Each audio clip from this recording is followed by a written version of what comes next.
All right, this is a review for Maestro, a movie I watched a few weeks ago that I don't know too much about because even now, because when I watch something I don't like, it tends to drift out of my brain pretty quickly. And Maestro was not that good. So basically, um, I'm going to have a Oscar watch party with some friends in when the Oscars come around in a few weeks, and it's like, hey, I'm going to watch a bunch of Oscar like 2023 movies that have been nominated for things that I never got around to seeing because there's plenty. Like I never got around to seeing Killers of the Flower Moon. I will, but like I haven't gotten around to that.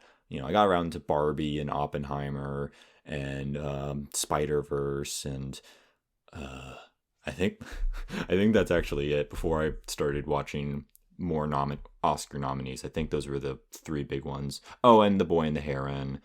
Um, oh yeah, and I watched Demona and Elemental, and then was the Super Mario Bros. Movie nominated? I think it was, but yeah, I didn't watch that much else. So I was like, hey, I'm gonna go watch some of these movies, so I'll have stuff to like I can know how bullshit it is basically when the wrong movie gets the whatever award because the Oscars are bad. They're a very very bad award ceremony. um Despite being the most popular, they are like probably one of the worst ones because it's pretty much Oscars are decided based like Oscars are given based on hypes and bribery.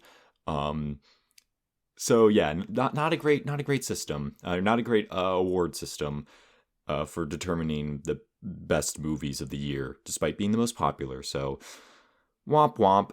But yeah, I watched Maestro. It is directed and starring Bradley Cooper, and it is about um it's about a fella named Leonard Bernstein, which I only knew from two places before I watched this movie and then did some independent research because I felt like this movie did not give an accurate interpretation of Leonard Bernstein, and I was correct. But I only knew him from the song, the fucking the end of the world as we know it.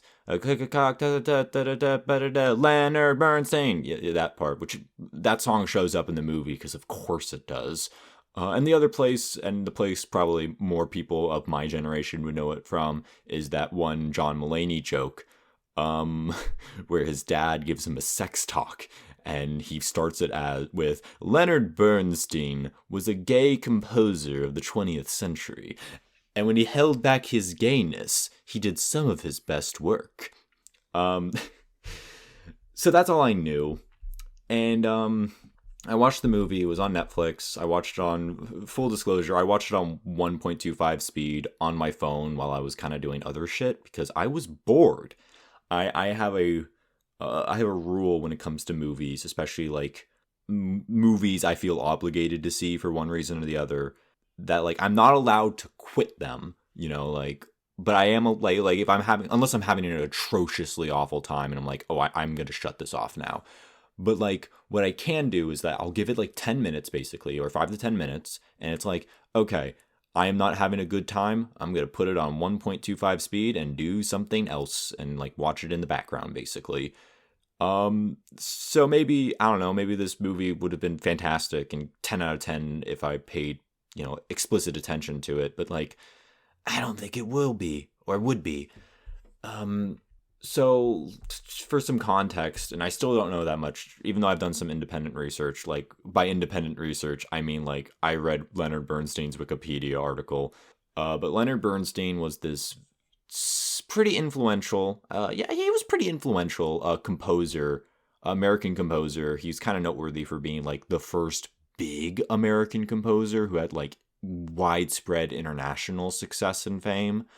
Um, he's done like a lot of operas and orchestras and musicals. It's probably at least the one I was surprised and like the one I recognized and like was surprised that he did was a West Side Story. I think he did the music for that. So it's like, oh, that's cool. That's something I know you from. But he's kind of gone the way of the dodo. He's done, like, I don't know, maybe there's some big like Leonard Bernstein fans, but like, he's not like, people don't, when it comes to like classical composers, no one, like, I don't hear about him. Like, you hear about Mozart and Beethoven and some of the oldies, but like, I don't know. Maybe that's just a result of like modern society not really giving a shit of classical music anymore beyond just like the like most well-known composers. That might be it, but I don't know. So he was Bernstein as a man, and I'm going to give you some context on him so you can understand just how like bad this movie does a job of representing him. He was noteworthy for being kind of like, I don't want to say the Ernest Hemingway of composers, because that's inaccurate, but he very much fit into the mold of like the tragic but like eccentric and like mysterious artist who had like these bursts of inspiration, but was also like had like dark secrets he was hiding from the rest of the world. But that those secrets actually influenced his art and made it better. And for Hemingway, it was crippling depression, and for Bernstein, it was homosexuality. So Maestro, onto the movie itself, and I'll talk more about like some Bernstein trivia as we go along. Maestro is a bioepic. I'm bad with words. Biopic of about Leonard Bernstein, except it's not. It's actually a film about his relationship with his wife, like himself and his wife. It's about their relationship. Not even his wife, just specifically their relationship. So some false advertising there when it's literally called Maestro, and the cover or the main poster depicts him like in front of an orchestra, like covered, drenched in sweat. And you might be thinking, as you remember, because you're smart, you're very, very smart. I really respect that about you. He is gay. Like that's like, I know John Mulaney like told that as a joke, and like I said it as a joke. Well, not really a joke, but more like a, yeah, he held back his homosexuality, or that's what people say. I don't believe that. Okay, I have ADHD, so I'm going to be going on a lot of tangents because that's just inevitable. But I fucking hate it when people say like, oh yeah, suffering, like, and like repressment of like your true feelings, that leads to great art. No, it fucking doesn't. Suffering just leads to suffering, and repressing your feelings and like your true feelings and your true self just leads to depression. And therefore more suffering. What suffering and the repressment of emotions leads, like, what it can lead to is empathy. Like, suffering for suffering's sake is like not good, but suffering can make you more empathetic, and empathy leads to good art. Like, I think the reason why Hemingway was a great writer, I say having never read any Hemingway, was not because like he was depressed and like suffered from alcoholism. I think it's his depression and his alcoholism made him more empathetic to other people who suffered. Like we literally need to get rid of this myth that like only great art comes from suffering, because great art comes from empathy. And anyone who says otherwise is not an artist, or if they are, they like probably not making great art. Like, because like, God, there's so many artists who are just like, only great art comes from suffering, so I'm going to go out of my way to like intentionally like put myself in bad situations, therefore I'll suffer. And it's like, you don't need to do that to make good art. You could just learn to be empathetic, and like that kind of comes naturally from suffering, but you can become empathetic without suffering. Like, there's a lot of people I'm empathetic towards, despite never sharing an experience with. Like, I'm pretty empathetic towards, for example, to use a relevant example for the movie, gay men who are repressing their homosexuality. I myself am not gay, nor am I repressing any of my sexualities. I'm straight, unfortunately. Very boring, I know. But like, I can still empathize with that because I can imagine. I can just imagine what that would be like. And yeah, it would suck. And that's all empathy is. Anyway, what were we talking about? Oh, right, Leonard Bernstein. Um, this movie is about him and his wife, and, you know, as you remember, and as I just said, he's gay. So you might be thinking, oh, that can be interesting, showing how, like, this guy, like, it's a movie about him, like, him repressing his homosexuality, but, like navigating through this, like, this world of, like, fame and, like, prosperity while keeping this secret, and, like, navigating that, like, through the person who would, like, probably know him more than anyone, better than anyone else, his wife. So it's like, oh, that can be interesting. Except no, because they portrayed the relationship between his wife and him as pretty explicitly, like, mutually romantic and even sexual, which is like, oh, like, did you like bioify a famously gay composer? And, like, I looked this up, like, I wanted to make sure, like, people said he was gay, but was he actually bisexual? And I looked it up, and his friends, like, people who, like, knew Bernstein and worked with him, were like, no, he is not bisexual, he was 100% just gay. And it's like, okay, so good job, movie. Like, people talk about bi erasure, which is definitely a problem, but, like, there is also gay erasure, like, and, like, by just, like, making gay people bi. Like, you see that in video games a lot, where it's just like, oh, we can't have a character, like an NPC who wants the main, like, the player character wants to fuck. We can't have them turn them down just in case they're, like, the opposite gender and the character, like, the NPC in question is gay. No, we'll just make them bi, and therefore, like, they can fuck them all I want. It's like, okay, well, not everyone is in the LGBT community is bi. Some people are just gay, and that's fine. Both is fine. Just, yeah, I don't know. It's annoying. But that's what happened here. They made him bisexual, or at least very bisexual coded, because he's presented as having a very romantic and loving relationship with his wife, while also having affairs on the side, which, like, gang, the main reason, like, gay men particularly had affairs is because they're not, like, well, there's a lot of reasons why, but, like, not to oversimplify it, but it's because they're not satisfied with their own sex life with their wife. But, like, the movie shows nothing about him being, like, dissatisfied with that. So it's like, what's the reason? Is he just naturally promiscuous? I guess that's what the movie communicated. Man, I've gone on, like, it's 13 minutes and I've gone on, like, 7 tangents already. I apologize.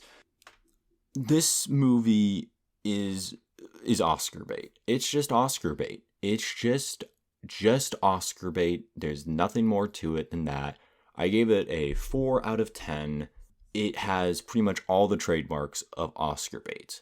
I mentioned, like, he's gay, and they kind of, like, well, he's bi in the movie, basically, but they focus on his relationships with men, except they don't. They just show him having relationships with men, but they don't actually, like, do anything with it, because that's not the point.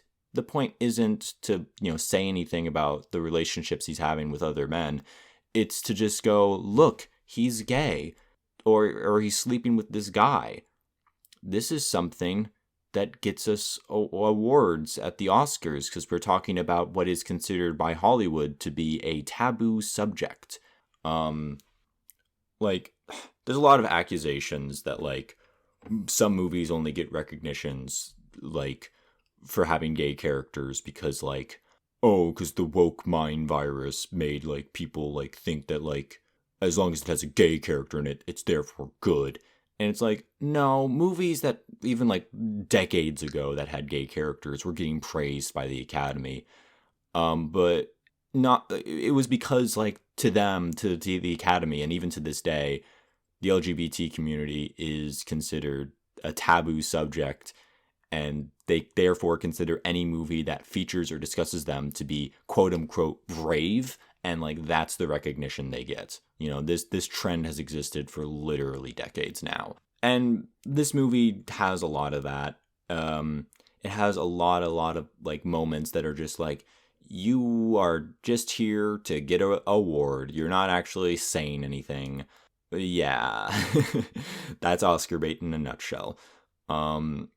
it does that fucking thing where it's like it starts black and white because it takes place like the movie starts in like what's the 40s, but then as the movie progressive it gets like less black and white because it represents like moving through time.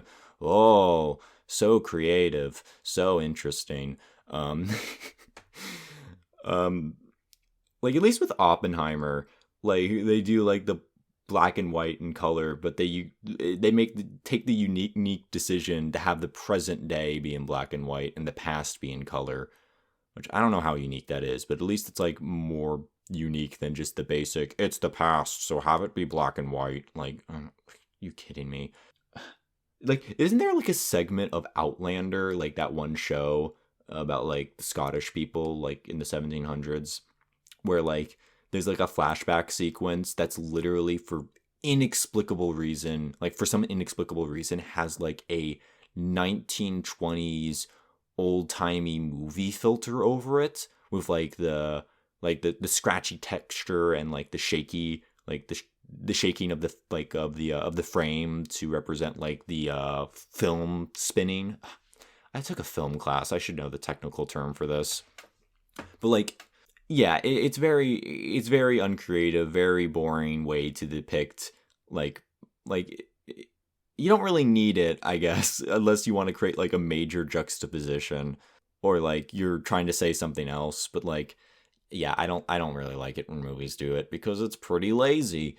Um, I don't really I don't really have too much actually to say about this movie now that I think about it. I think the most I had to say about it is like how mad I was that they made a famously gay man bisexual.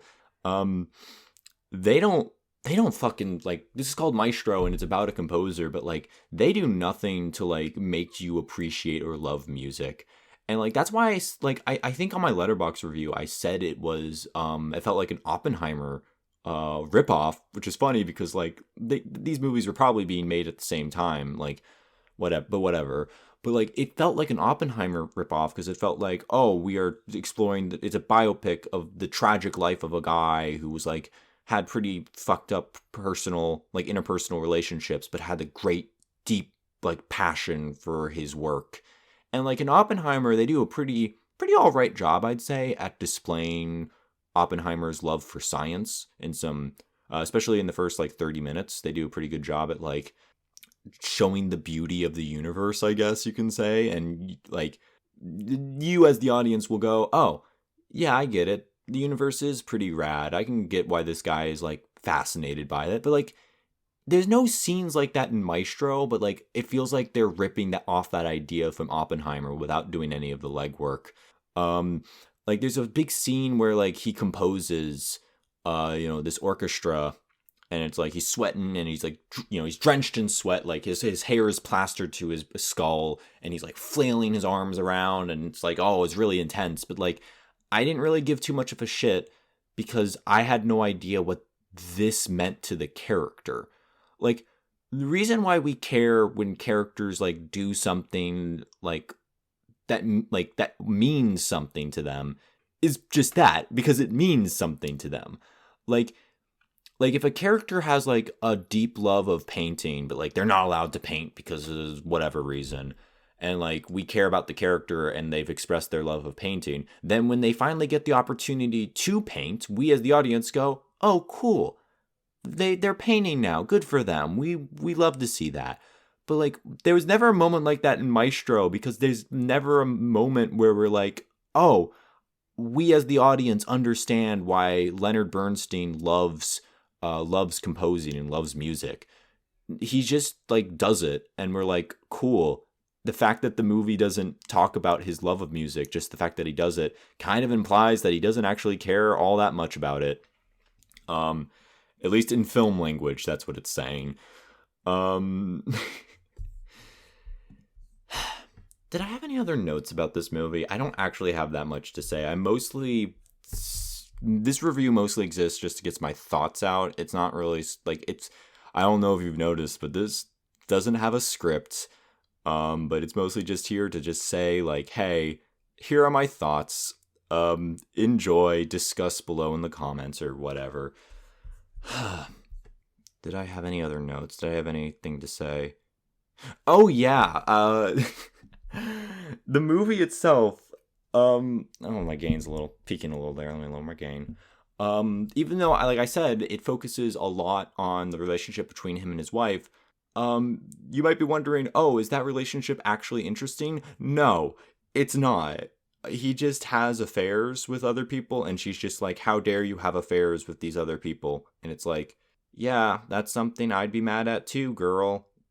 And then she dies, and he's like, oh man, now I'm sad that she's dead.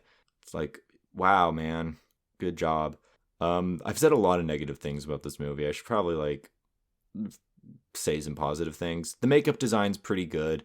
At least I think it's makeup. I think it was makeup. Like you know, we're in the era where like people like now use CGI, a lot in place of makeup. So it's just like, well, kind of hard to tell, especially for de-aging or aging up an actor. But like, I'm pretty sure it was makeup, and they looked like they were doing a good job.